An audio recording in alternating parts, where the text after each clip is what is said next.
Okay. I've said it quickly. Supposed to be okay.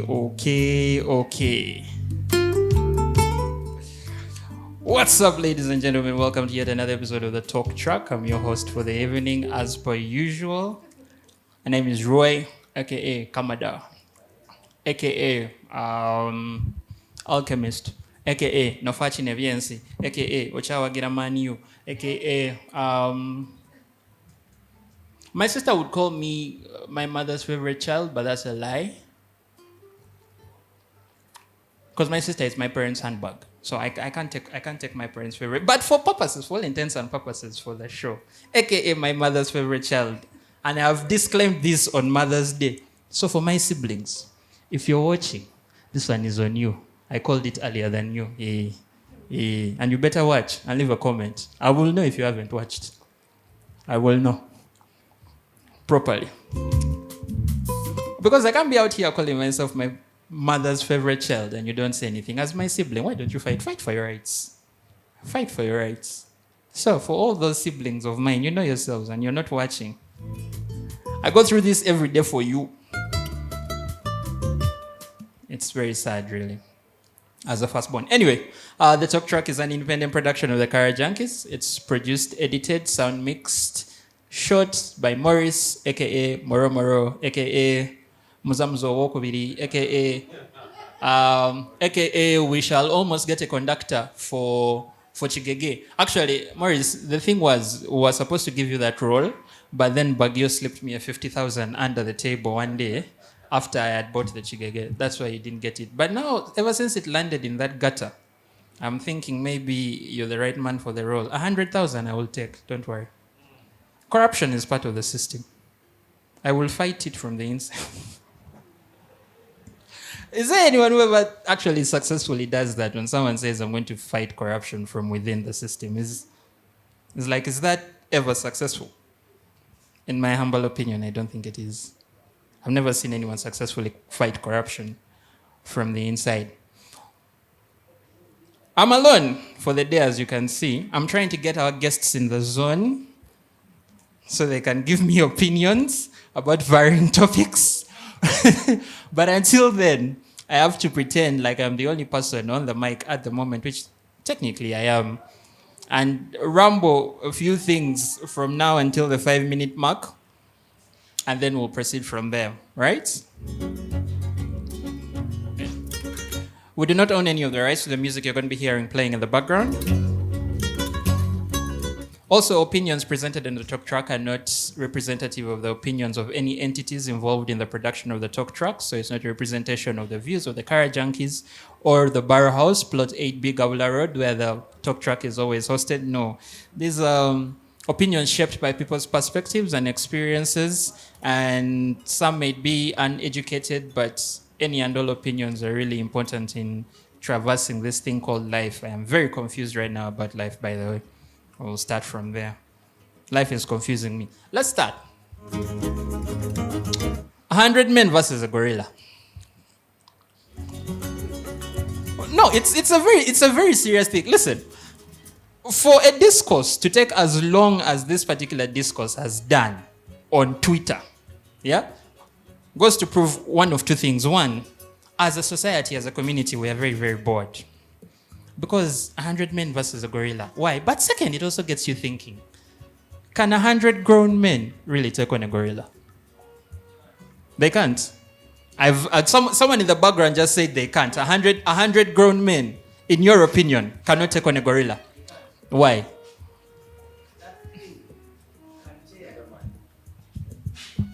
A gorilla will tear a human being limb from limb. Limb from limb. But remember, this is 100 guys. There are 100 men, but I think when they see, the 99 see what the gorilla has done to the one.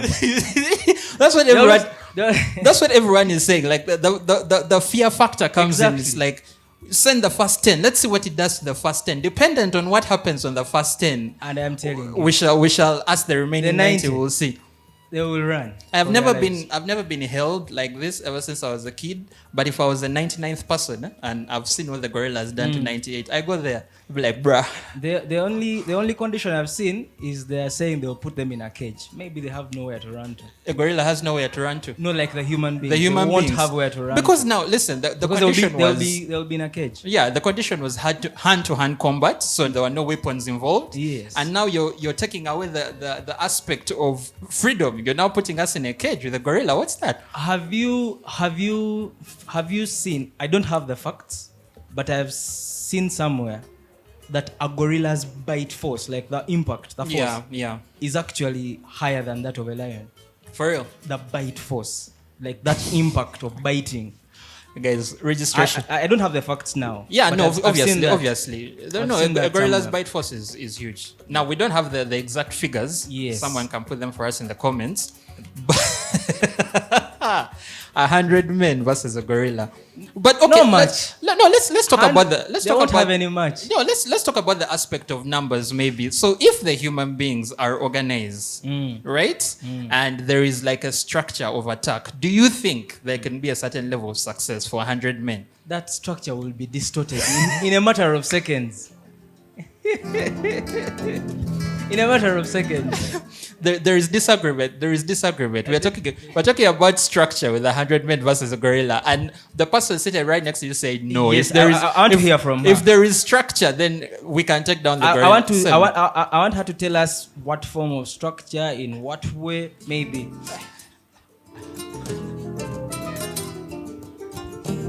Because 100 men. No, that's many men.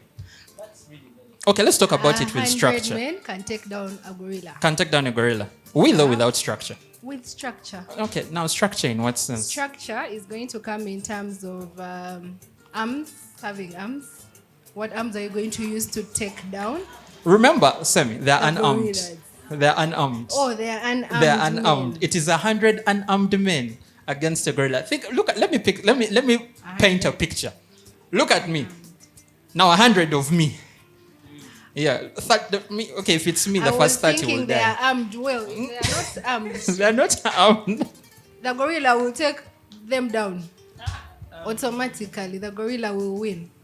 But that's the wins. thing, and that's why it's a very interesting The gorilla discourse. wins. This is why it's a very interesting discourse, because they're differing opinions depending on the variables we are putting in place. Yes. But the discourse on Twitter, I think, was that, and someone will correct us, the human beings are unarmed. So your unarmed human beings, 100 unarmed men, to be specific, taking on a silverback gorilla, not just any gorilla, a silverback. That is a very, very angry man. Wait, then maybe what we should also do is, if we have like two images juxtaposed against each other, one of a silverback gorilla on its two limbs, standing upright, and then those are 100 men on their own. Two images, this side for side. Okay. And you put into perspective the size of this thing you're talking about. First of all, we are also saying they are unarmed. That means we are going to be going for strength, brute strength, brute force. And then there you start painting a proper picture. The thing is on its two limbs. Yeah. That's when you'll know what is. So everything that has been discussed on Twitter actually is right. So we're actually saying that 100 men cannot take down a gorilla. We've not brought that discussion to an end, but the reason I wanted to bring it up is taking it out of the social media environment and actually having a conversation. It might seem like it's no big deal, but having a conversation like that face to face with actual people outside of the realm of social media also makes it a bit more realistic. But yeah, that was lovely. That was lovely to break down. But another thing, because 100 men versus gorilla has been trending, but another thing that has been trending ever since Thursday, Habemus Papum. We have a pope. We have a what? We have a pope. Now, three things stood out for me during this whole papal conclave. The first one being, it's the first papal conclave we've had with this much visibility around it in terms of social media. Because the last one for Pope Francis, God rest his soul, that was 2012, 2013, around there. And okay, Twitter was a thing, but I don't think it was like a very big thing. But then it was like the Facebooks and WhatsApps of this world. And so because of that, there was not as much visibility around the selection of the Pope, right? And then come 2025 and Robert Prevost, the first American Pope, is now Pope Leo the 14th, comes into play. But let's start just from the memes themselves. Like, I don't know if you guys saw this, but the meme of Snoop Dogg entering the Vatican with his trusted associate Mary Jane, just as to get that white smoke and all that. How as doing this around social media, how has that changed and how has that brought more visibility around not just the selection of the Pope, but generally the dealings of the Catholic Church? Because we'd never been that up close and personal to that process. So do you feel like people are now getting a better understanding of the workings of the church and, we feel a little bit closer to the people that are supposed to bring us closer to God? Or is this just us as human beings being unserious and making everything funny? As I think through other aspects of your question, you highlighted Twitter, but I think we cannot run away from the biggest app of a century, TikTok. I didn't. Did anyone see as much of the Pope selection and the whole papal process? Was it as big on TikTok as it was on Twitter? It wasn't, eh? Because I feel like Twitter was. Yeah, I feel like Twitter was where everything was happening. People brought in all their thoughts. Yeah, and again, also this being a first in that this is a first Pope to hail from the United States of America. And that in and of itself also brought in, ushered in a new group of followers. We're talking about Americans are not really known for being big on religion, right? So to have them as invested in this, I think was also a really, really big thing that came with the selection of the Pope. But in terms of bringing us closer as a people to generally in our faith, but also in terms of understanding the papal selection process, do you think social media has really done a big thing this time? That's where I was going, yeah. Social media has actually done that. I was thinking, as human beings, we always want to unsettle mystery. That's the whole curiosity thing. Try and find out what is hidden behind. So I think social media has really escalated that and helped us. Okay. We are more invested in knowing what's taking place behind. People are actually asking questions of things that take place inside the conclave, which we actually shouldn't know. Yeah, it's a very hidden, it's a very down low, very respected process. People actually now want to know. But don't you think that takes away then the mystery of the whole papal selection? Because up until recently, people thought it was mystique, the black smoke and the white smoke came when the Lord felt that the Pope was ready, and now there's going to be white smoke. Nobody knew that there's actually smoke pipes that they use. There's still some mystery around the papacy. There's still some mystery, and no one for sure can tell you what takes place in there. Not even the cardinals. They won't tell you that. Why would the cardinals reveal their own secrets? They won't. They can't. They're just saying things that everybody can. Yeah. They won't tell you much. But now, and a very big aspect now for the papacy is because okay, before you go there, because for instance, why? Who is explaining why we first got black smoke? Okay, why did we have black smoke at the very first instant? Oh, so for every conclave, there's what they call a ballot, right? Yes. And every single time the cardinals sit, it's generally the voting process. No, I know that. I know that bit. I'm just saying. Why do we get? No. I'm not asking why we got. I'm saying, why hadn't they arrived at Prevost? At that point, when we got black smoke, the first instant. Why did we first get black smoke? What had happened? Why wasn't white smoke from the get-go? Do we know any of that? Do we know any of that? We have some questions for Not the yet. Vatican. But yeah, I think they want to say something also. no, they're all shying. But a very big thing now, especially with the international relations and the current geopolitical landscape, is we all know of the tensions between a number of countries and some countries backing others, and we're not going to go heavily political into this. But do you think that now more than ever we had Pope Francis involve himself in a certain aspect of foreign relations, right? He was very outspoken on the issues in Israel and Gaza in his own way. He was very outspoken about the LGBTQ rights and all that. Is there an increased amount of pressure on Pope Leo at the moment to follow in the footsteps, or do you think this is a good time for him to be like, I, as Pope Leo, I'm going to, trudge my own path as a pope, independent of whatever is going on in the world? No, that's impossible. Certainly, he's going to feel that pressure, whether he's cognizant of it or not. He will feel that pressure because everyone believes Pope Francis was a pope for the people. That's what everyone believes now. Okay, we've been made to believe so. So whether Pope Leo likes it or not, he's going to have to feel that pressure. And then also, we can't forget, a pope is a global leader. It's not even a question of being outspoken or not. He's a global leader. He's supposed to shape world opinions, including global leaders, his fellow global leaders, United States President, the King of England, and everyone else. He shapes their opinions. Do you think now, with him being American, does that now create a bigger spotlight on the political and social issues in the United States? Very much so. Because in a blink of an eye, we went from President Donald Trump being the most famous American on the planet to it being flipped almost immediately. Robert Prevost then, we now know where he went to school. We know that the degree he got. We even know that his brother. Yeah, his brother who lives in Florida. Shout out to that guy.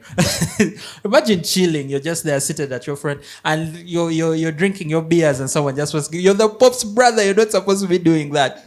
I wonder how the pressure that person feels, because he's a layman. I don't think he went into the clergy.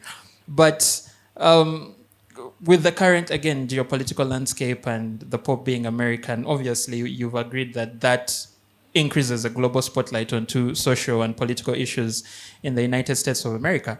But a big part of African politics and African culture, outside of what we've grown up with, is religion.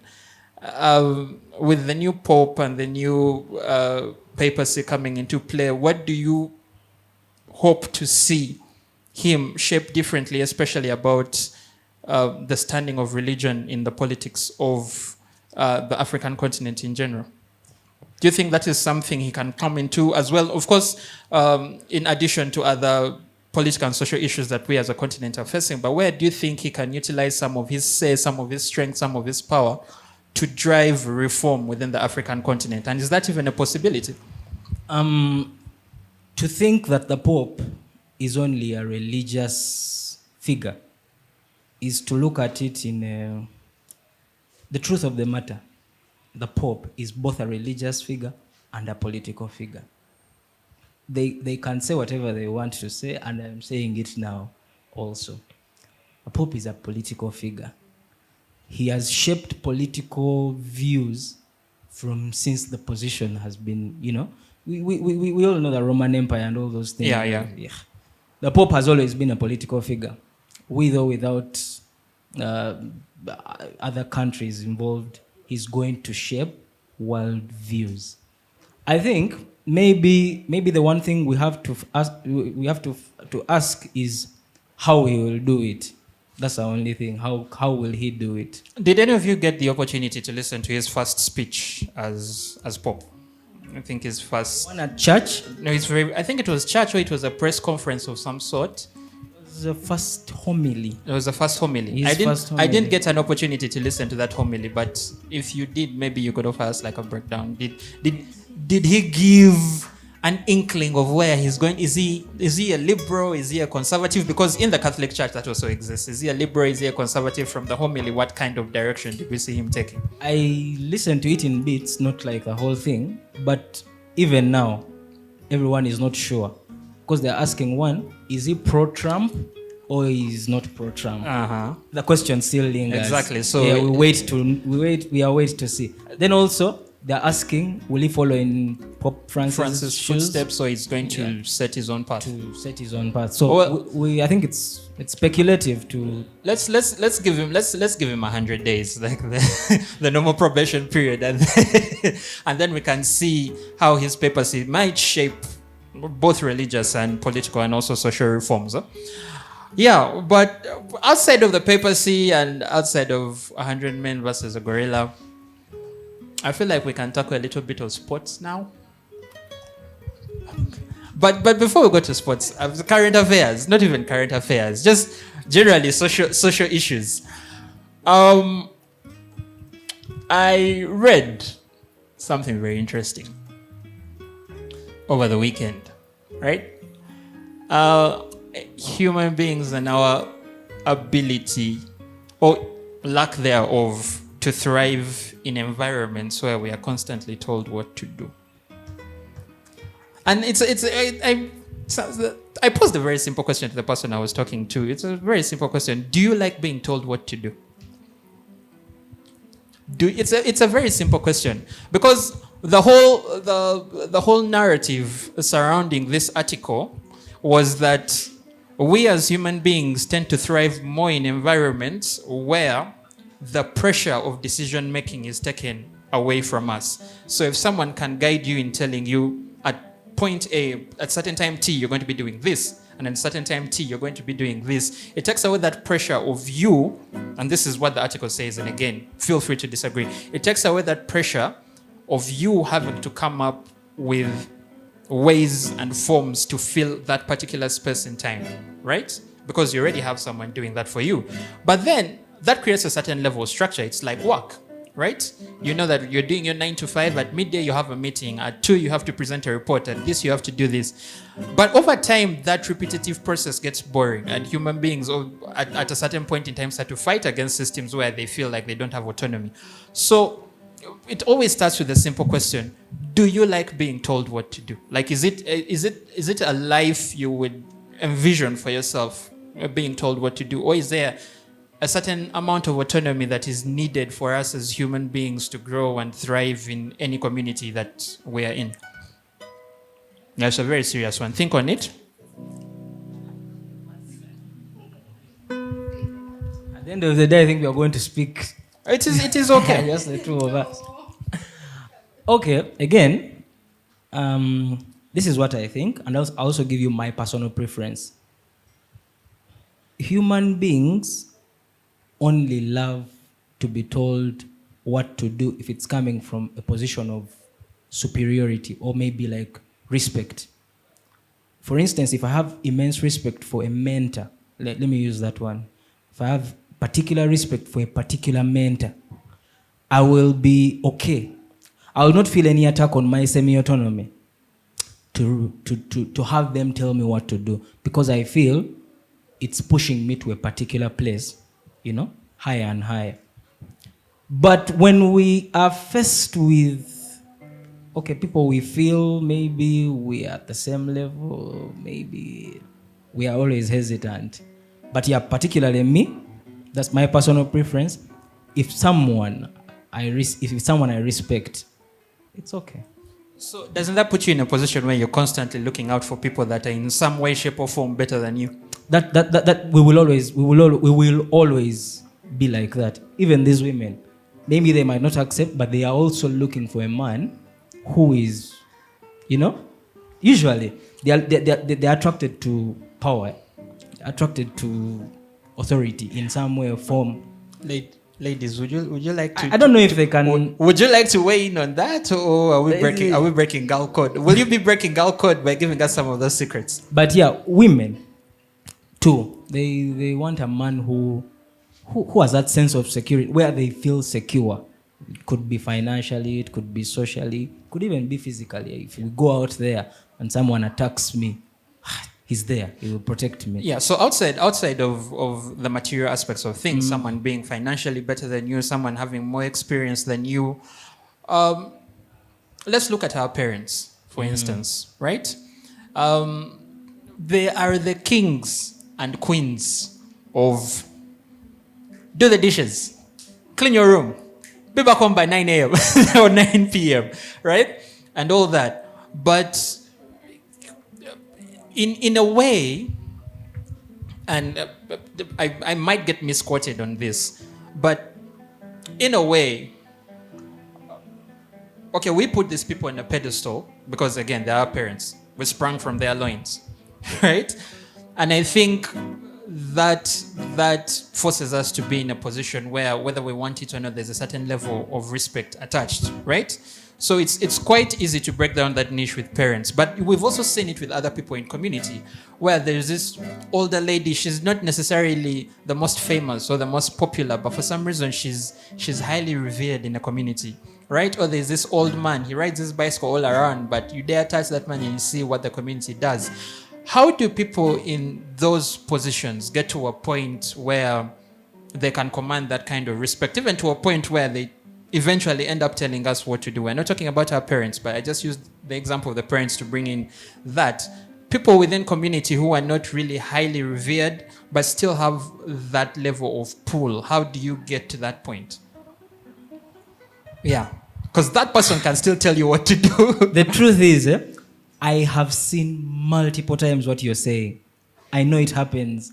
I just don't know how you get there. That's the truth. But I've seen it. Yeah. Personally, it's my opinion that we are meant to exist as communal or social beings, where we have seen the importance of structure in community. Structure, it's helping us. Even with animals, they have structure where they are drawn, maybe, like, let's see, the king of the jungle. He has his territory, and he's the only male there. He leads it, and that's how they survive. So even us, I think it comes to us having that structure, that where we play a role. Everyone has their role to play. We know parents are to guide the children. That's why the children will easily listen to the parents instead of the fellow sibling. Because if my sister told me, you do this, I wouldn't do it immediately. But if my dad told me, go and do this, right away, because there's that just structure where everyone is playing a role. Chain of command. A chain of command. It's called a chain of command. That there's a natural chain of command in existence within community in general. But then, yeah, we understand the chain of command. We understand whatever role each of us has to play within the community. So why, even with the presence of chain of command, even with the realization of structure, why is it that there comes a point in time, and I don't think none of us has ever been in that position, but where it gets to a point where you're like, you know what, you can't tell me what to do anymore. I don't care how highly revered you are. I don't care what your social status is. You can't tell me what to do anymore. So I'm not going to deliberately follow you. I'm now going to try to make a path of my own. If really we are communal and, entities that thrive in social structure, why does it get to a point where that happens? Because that is always inevitable. So what causes that? I think someone being told what to do and they actually don't want to listen to that depends on a different number of factors. One is going to be career-based, professionalism, and then communal.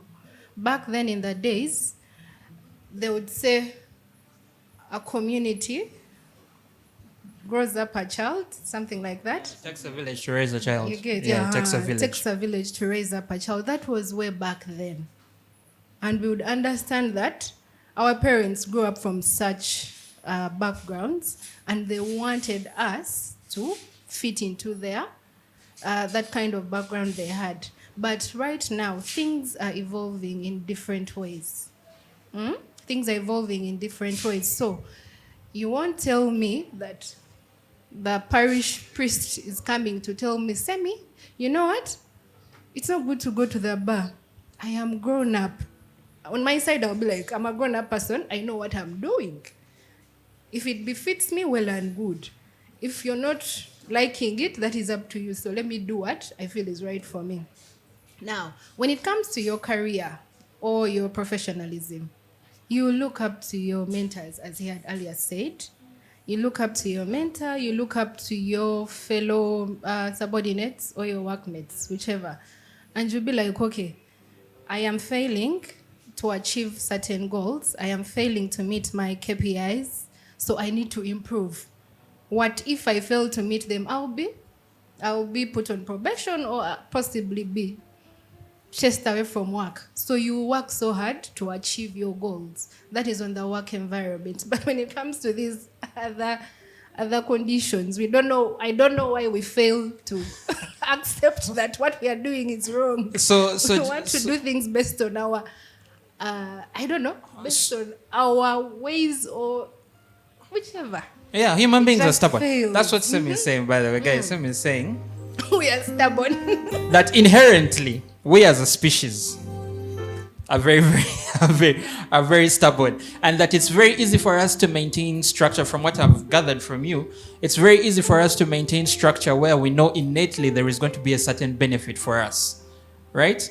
Outside of that, where it's a zero sum, what they call it, a zero sum something, I've forgotten.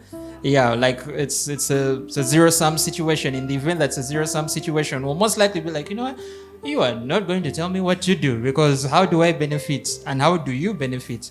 Yeah, but really, I think the aspect of societal structure is one that we might have mastered in a certain way, shape, or form, but I think with every society and every generation that comes through, there's different factors and variables, sometimes even newer, that come into play that make the dynamics of society change, right? Like, for example, now we are more likely to listen to someone on social media.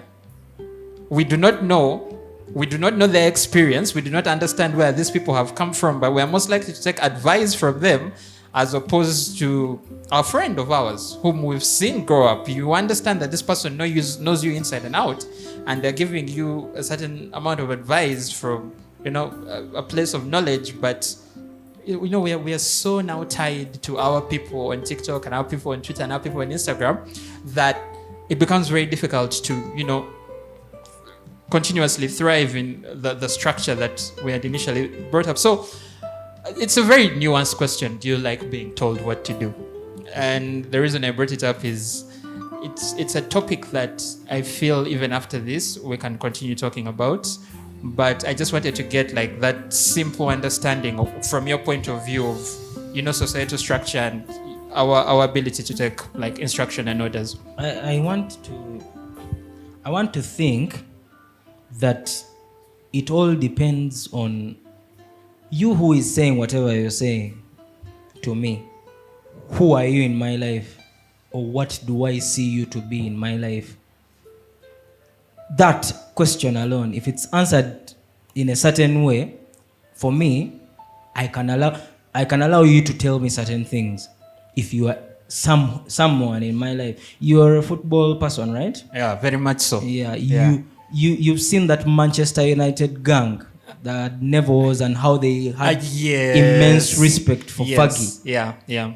In that, at times, he came off as rude and tough and all that, but they always knew whatever he was telling them was for their own good, was to turn out as proper footballers.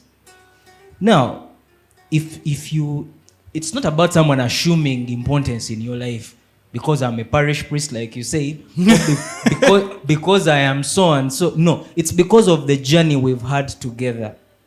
You've gone on to correct me. I saw maybe 5 years ago I was going to make a mistake, and you pushed me and helped me. And I've realized that the more you tell me things, the more successful I become.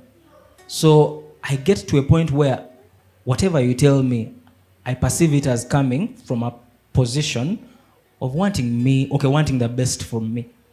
So in that case, regardless of how you say whatever you say, I will allow you to tell me what to do. Hallelujah. Parish priest ayingedde though. Such a love of structure. I love structure. I think it does wonders for us. As he has said, depends who you are in my life, but takes us back. Natural selection. You have to prove yourself. Meaning, for a leader to be chosen, you have to have some qualities. To talk on a certain topic, you have to prove that you actually have the knowledge. There should be evidence that you have talked about it, you're knowledgeable and stuff like that. So I think we like listening to things that will be beneficial to us as human beings. As they say, 2 heads are better than one, but I'm not going to put my head with someone that I don't have confidence in. They have to have showed me that they can actually contribute to what I plan to do. That's when I will listen to you. I think like there are examples of where we think parents, for example, you find children don't get along with their parents. They don't get along in a sense that they maybe have respect for another person more than they do for their parents.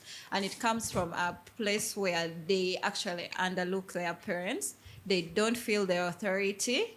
They don't feel it because even as parents, they need to prove themselves that they're actually good leaders in our lives. Even as children, we need to prove ourselves to our parents that we are actually good listeners and we take in the advice they give. So I think it's all about proving that you are actually contributing. Because you can say a priest will come to tell you something and then you'll not listen, but another priest will come and they'll have a different impact. So natural selection, leaders have to prove themselves that they're actually giving us the best, then we can listen. It was a proof of concept. Did you hear? Roy, sometimes you want to listen to what you want to hear. Period. That is it. Relationship people. To listen to what you want to hear. Oh my God. Yeah, that's true. the problem with human beings. They want to listen to what they want to. So in something else outside that they don't want. In a nutshell, it's a much deeper question. It's a question that has a lot more variables than people actually let on, right? But Morris, did you hear that quote? 2 heads are better than one, but I am not going to put my head with someone whom I don't have confidence in. Tugenda chiteeka ku 31. Kara junkies, then you put behind 2 heads are better. But I am not putting my head with someone I don't have confidence in. Okay. In the last 5 minutes, I don't know if it's a thought-provoking game, but just a few questions for you guys to see. It's a sort of either or, this or that. So it's 5 questions, and I want to gauge where you guys are at in terms of life experiences. So the first either or. You can either have unlimited money but no sleep, or perfect sleep but are always broke. Which will you choose? You have unlimited money but you can't sleep, or you don't get to have good sleep. Sorry, you get good sleep but always broke. Unlimited money. Unlimited money. You know the compounding effects of a lack of sleep, though, right? Unlimited money. Unlimited Lack money. of sleep. Yeah.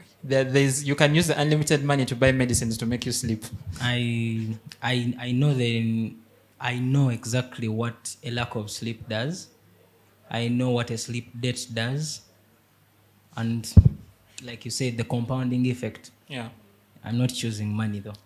I'm telling you the truth. Even the neurological disorders as a result, I'm not choosing money in that. I mean, it's a tough one. Yeah. But I'm not choosing money. So it's either unlimited sleep for good money or good sleep. Sorry, unlimited sleep for lack of money or good sleep.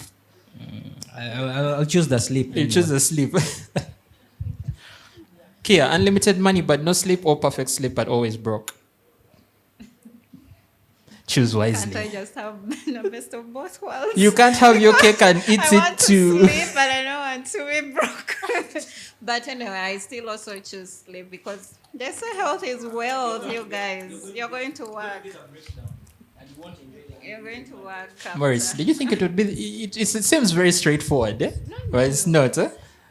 This unlimited sleep would come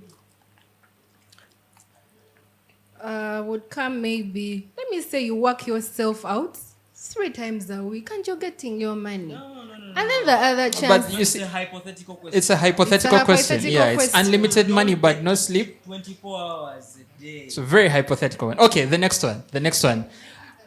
The next one.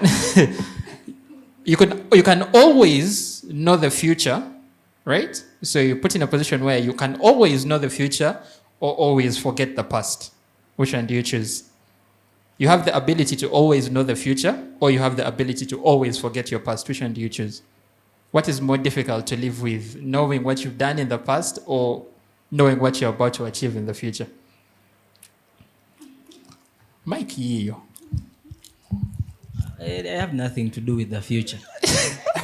So what? You forget the past? It's okay. Hey, you just keep forgetting the past. It's okay. It's okay. Everyone here is like, I don't need to know what's going to happen. Why would I need to know what is going to happen? I'd rather forget the past. The future will surprise me. All right. Never use a phone again or never eat your favorite food again.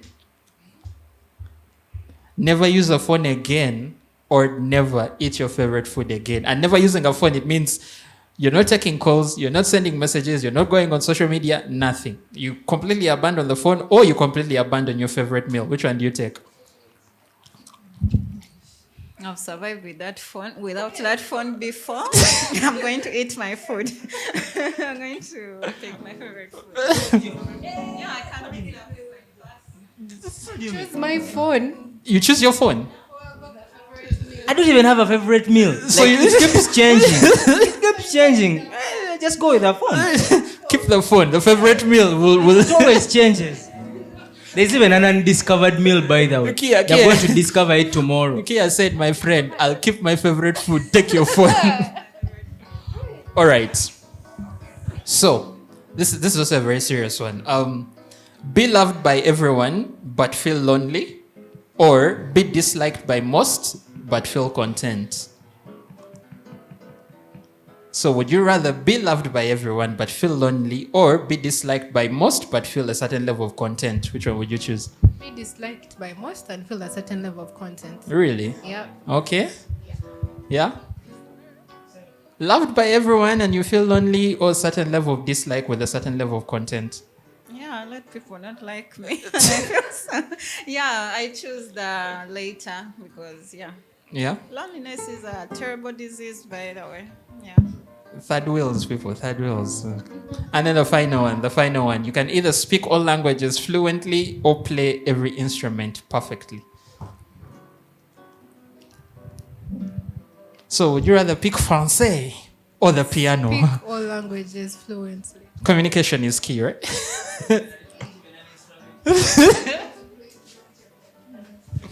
All right. You know, just a little bit of gauging, but I think we as human beings, we know, like, again, ties into the aspect, we are very communal people. The future can shock us. We can forget the past. All right. Thank you all so much for being here with me today. This was almost a solo episode. I was going to talk for 25 minutes straight alone, but shout out to Kia, Semi, and we didn't get your name?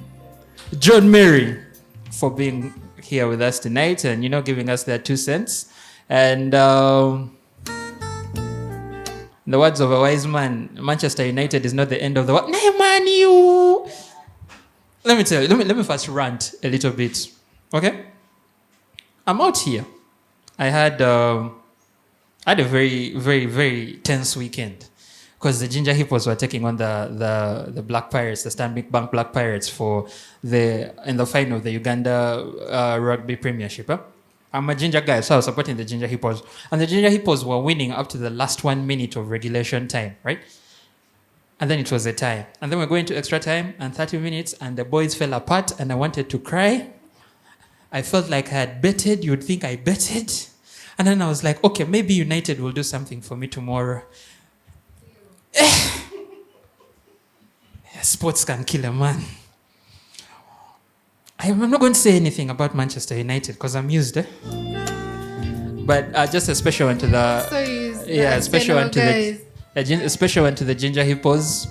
The Ginger Hippos have done so much for rugby this season in that they've broken a glass ceiling in a game that has been majorly dominated by about 3 or 4 teams. They stood out this season and proved a point and showed everyone that there's always room for the underdog.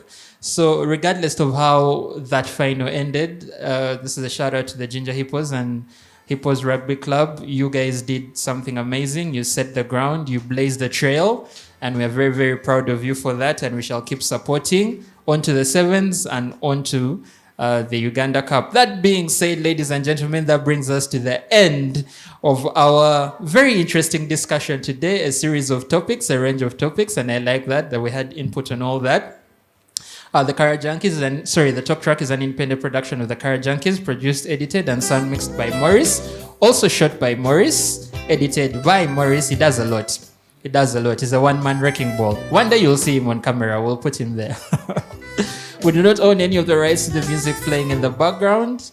The opinions presented on this podcast are those of the participants and not in any way affiliated with the policies and procedures of the Kara Junkies or any entities involved in the TalkTrack. You can catch us on our socials, especially on YouTube at TalkTrack UG, but also catch the Kara Junkies every Tuesday at Laksa Grill in Mbarara for karaoke night, every Wednesday at the Bourbon Ginger for the Queen's Night, every Thursday at the Bourbon Ginger for karaoke, every Friday at the Barrow House for retro night, every Saturday at the Barrow House for the Q list, and every Sunday at the Barrow House. So clearly, the Barrow House is the home of the Kara Junkies for the TalkTrack. That being said, I have been your host for the evening. My name is Roy, as per usual, and we'll catch you on the flip side next week. Peace out and have a good night. Bye-bye.